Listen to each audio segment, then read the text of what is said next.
If there wasn't a temple on top of what we call the Temple Mount, what was up there? Back about 150 BC, when the Syrians attacked Jerusalem, remember, it was over the city of David. That was Jerusalem. They came from the north, and they came over that area of ground called the Temple Mount today.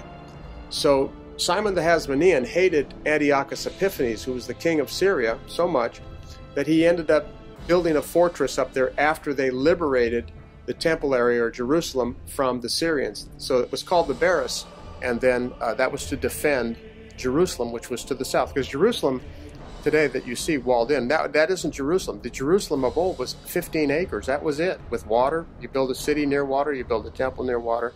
They built a fort up there called the Barras, and then Herod came later and expanded it. And that whole area up there, that whole 35 acres where they think the temple is to be built, was the Fortress Antonia. It housed 10,000 men, 10,000 men up there. And the model of Aviona that shows the Antonia could have only held maybe 500. So it was far too small to hold the 10th Legion.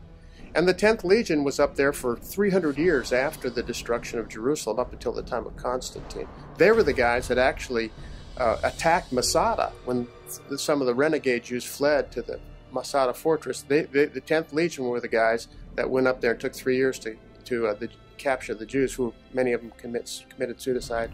And so they were quartered there on the Temple Mount, which was the Fortress Antonia.